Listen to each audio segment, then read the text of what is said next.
السلام عليكم ورحمة الله تعالى وبركاته. مشاهدي الكرام، اليوم نشوفوا إن شاء الله المباراة اللي جرتها اليوم الوداد واللي انتهت بالسلب. مشاهدي الكرام، لا زال النزيف الوداد لم ما بغاش يجف هذا النزيف.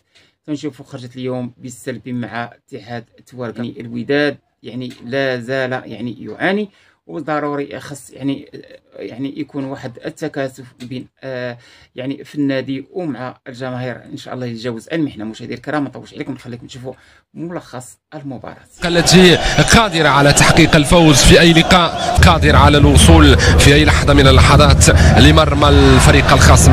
هنا كان تدخل ممتاز من يوسف المطيع الذي الفرنسي محمد شملال. هنا الافتكاك، استرجاع الكره، هنا اللقطه، هنا امامكم والقرار النهائي للحكم احمد آدر دور. البنزرتي ينتظر،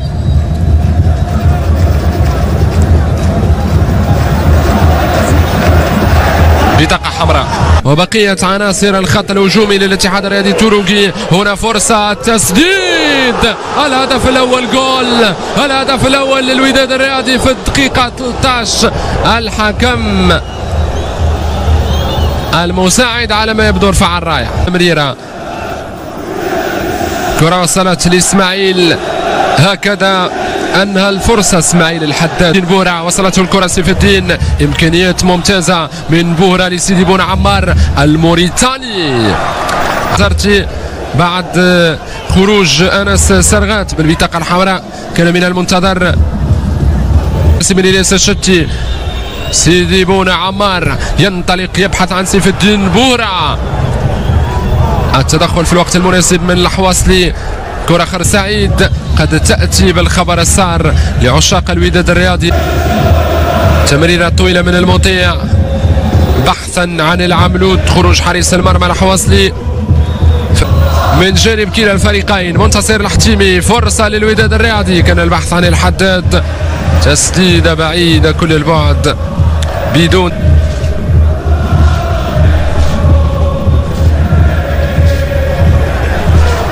محاولة. فرصة سيدي بون عمار، خروج حارس المرمى مار الذي بحث عن سيف الدين بورا. الكرة عادت، وصلت لشملال، التمرير من شملال، توفيق بن الطيب، خروج حارس المرمى في الوقت المناسب. كاس المدافع السابق لنادي مولودية وجدة. كرة في وسط الملعب، التمرير محاولة، الكرة تصل لعبد الرحمن الحواصلي.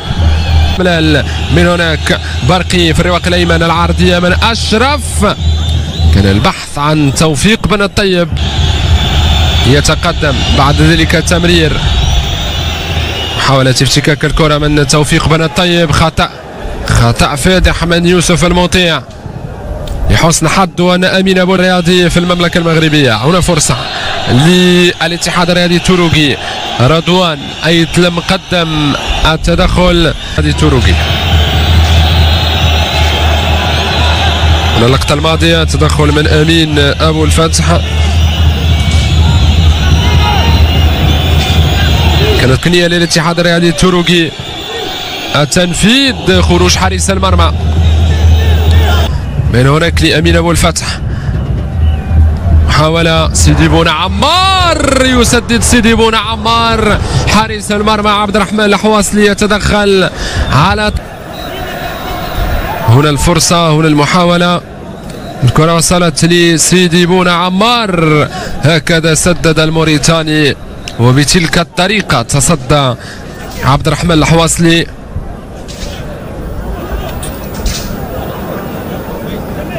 حارس الرياضي التونسي رضوان يتم مقدم، ينتظر شملال، إمكانية التسديد، التمرير، عيسى السعيدي، العرضية، كان البحث عن توفيق بن الطيب. المحاولة إلياس الشتي، العرضية، فرصة من الفرص السانحة للتسجيل. كان الرياضي على الوصول للمرمى في هذه اللقطة، في هذه الفرصة، يتدخل في آخر لحظة أنس نناح، ينقذ الاتحاد الرياضي التونسي من هدف محقق. كان من المتوقع أن تأتي بالهدف الأول للوداد الرياضي، تنفذ الركنية، إمكانية التسجيل، يقدم في هذا اللقاء. هنا الإعادة بهذه الطريقة يضيع أمين أبو الفتح هذه الفرصة. كرة خارج الملعب بعيدة كل البعد، يتحسر سيدي بونا عمار. منتصر الحتيمي، التمرير سيف الدين بورا، فرصة محاولة ينجح في المراوغة، المرور، تسديدة فوق العارضة من سيف الدين بورا من الوصول لمرمى الاتحاد الرياضي التروكي. تعتبر وقد أصنفها ثاني أبرز فرصة للوداد الرياضي في هذا الشوط بعد فرصة سيدي بونا عمار من اللقطة الماضية. تسديدة فوق العارضة خير الركنية التي قد تأتي بالخبر السعيد لعشاق الفريق. حكم يعلن عن ركلة مرمى للاتحاد الرياضي التروكي. هنا اللقطة الماضية، كرة اصطدمت، العدد يلعب ب10 لاعبين فقط. هنا التسديد، الكرة وصلت لشملال، قد ينجحون في الوصول. اللقطة الماضية توفيق بن الطيب لم يتعامل مع الكرة بالشكل المطلوب، فقد التوازن. سيقوم بإجرائه المدرب عبد الواحد زمرات. طويلة من أمين بحثا عن سيف الدين بورا، الكرة وصلت لسيف الدين عبد الرحمن الحواصلي. موصدة نفس الشيء بالنسبة ليوسف المطيع. توفيق بن الطيب، التسديد من توفيق بن الطيب الذي يجرب التسديد. هذا الخيار من بالنسبة للمهاجمين في ظل هذه الظروف.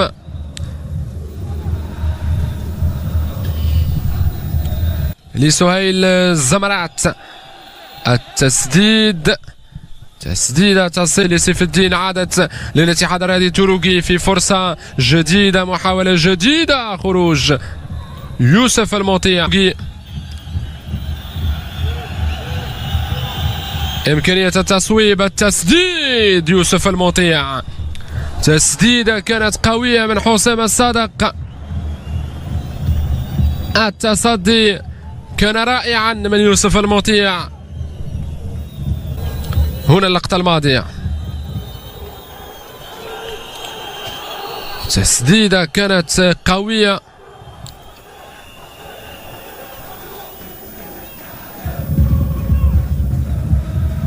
من اللاعب حسام الصادق. التصدي نجم في الجهة اليمنى، التمرير، إيصال الكرة لمنتصر الحتيمي، التمرير حمد الهوني، محاولة دائمة للوداد الرياضي. حمد الهوني بديع الذي سيواجه نادي السابق ونجم، تمرير، فرصة للوداد الرياضي. تصل الكرة في الرواق الأيمن لبديع أوك، العرضية من بديع، كان مضطرا جمال للاتحاد الرياضي التروكي. تنفيذ خارج الملعب، سيدي بونا عمار، فرصة لفائدته لمصلحة الوداد الرياضي الموريتاني. التسديد، تمريرة طويلة، زمرات تصله الكرة، يحاول المراوغة، يحاول المرور. التسديع الذي حاول المراوغة، حاول اختراق دفاع الوداد الرياضي. حمد الهوني، فرصة للوداد الرياضي، إمكانية التسجيل. الحكم يعلن العرضية، فرصة يبحث الوداد الرياضي عن الهدف، إمكانية التسديد، ونجم، العرضية من ونجم. هنا اللقطة الماضية، كرة وصلت لأونجم على العرض، العودة للموريتاني في وسط الملعب. لاعبو الوداد الرياضي سيبذلون كل ما في جهدهم لتسجيل الهدف الذي سيمنحهم النقاط الثلاث، سيقربهم من الفوز. سيدي بونا عمار يضيع فرصة كانت سهلة الموريتاني. هنا اللقطة الماضية، سيدي بونا عمار، كرة ما خرجتش، محمد أونجم، سيدي بونا عمار، أونجم يمر، أونجم في الوقت المناسب. حارس المرمى عبد الرحمن الحواصلي هنا اللقطة، هنا المحاولة. نتمنى السلامة لعبد الرحمن الحواصلي حارس مرمى الاتحاد. الكرة للاتحاد الرياضي التركي، الانتقال من الوضعية الدفاعية للهجومية، قد ينجحون في التسجيل في الوصول للشباك. البحث عن توفيق، محاولة المرور العرضية، فرصة. هنا اللقطة الماضية يبحثون عن التسجيل، عن الوصول للشباك في مواجهة الهوني. يعود الوراء، الضغط متواصل، البحث، ضربة رأسية خارج الملعب. محمد ياسر زبيري كان بإمكانه التسجيل، لكن الحكم. اللقطة هنا الفرصة، مرت الفرصة بسلام على مرمى إلياس الشتي. السلام عليكم ورحمة الله تعالى وبركاته. تعادل فريق الوداد مع ضيفه اتحاد تورقة بنتيجة تعادل سلبي 0 لمثله خلال المباراة التي جرت بملعب البشير بالمحمدية اليوم ضمن الجولة 23 من الدوري الاحترافي لكرة القدم، وراهم كاعين الجمهور الودادي. في الحقيقة انطلق الشوط الأول تحت ضغط ودادي على معسكر الاتحاد الرياضي التركي بغية تسجيل هدف مبكر، وفي الدقيقة الخامسة من عمر اللقاء أشهر الحكم أحمد دردور البطاقة الحمراء في وجه أنس سعات بعد تدخل قوي على عيسى السعيدي، وذلك بعد مراجعة اللقطة في شاشة الفار. من جهته شن الفريق التركي هجمات مضادة من أجل مباغتة الفريق الأحمر، لم تقلق حامي عرين الوداد يوسف المطيع، واستمر الوضع على ما هو عليه لينتهي الشوط الأول على وقع البياض بين الوداد الرياضي واتحاد تورقة. أشهد النزيف عند الوداد. مع بداية الشوط الثاني دخل الوداد ضاغطا على دفاع الفريق التركي من أجل التسجيل المبكر مع محاولات تركية. يعني فريق التركي في الحقيقة راه ما تهو دار مجهود جبار، ولم يفلح الطرفان في الوصول إلى الشباك في باقي دقائق المباراة لينتهي اللقاء بالتعادل السلبي. وبالطبع وبهذه النتيجة رفع الوداد الرياضي رصيدهم من نقاط إلى 33 نقطة ويحتل المركز الرابع، في حين أصبح رصيد اتحاد تورقة 30 نقطة ويحتل المرتبة السابعة. ففي الحقيقة الوداد لا زال النزيف ديالو ما بغاش يحبس، وفي الحقيقة أشهر سوداء تمر على الوداد. دائما خصهم يديروا تقييم وإعادة تقييم ويشوفوا ما أمكن باش يحبسوا هذا النزيف، وماشي بعيد يجي فريق في أقرب وقت ويدوز الوداد وهي تزيد تهبط. فمشكل كبير. الله يحسن عونهم. توالت النكبات على الوداد في هذا الموسم.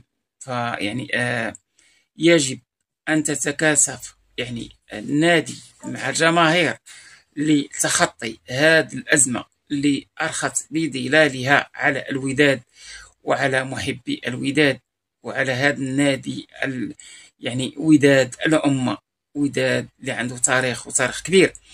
صح ما كاينش غير الوداد اللي تستمر من هذه الأزمات، تنشوفوا البارسا وتتعيش واحد الأزمة، أزمة مالية كبيرة لدرجة الريال عاد تساعد البارسا على الأساس باش تمر من الأزمة المالية.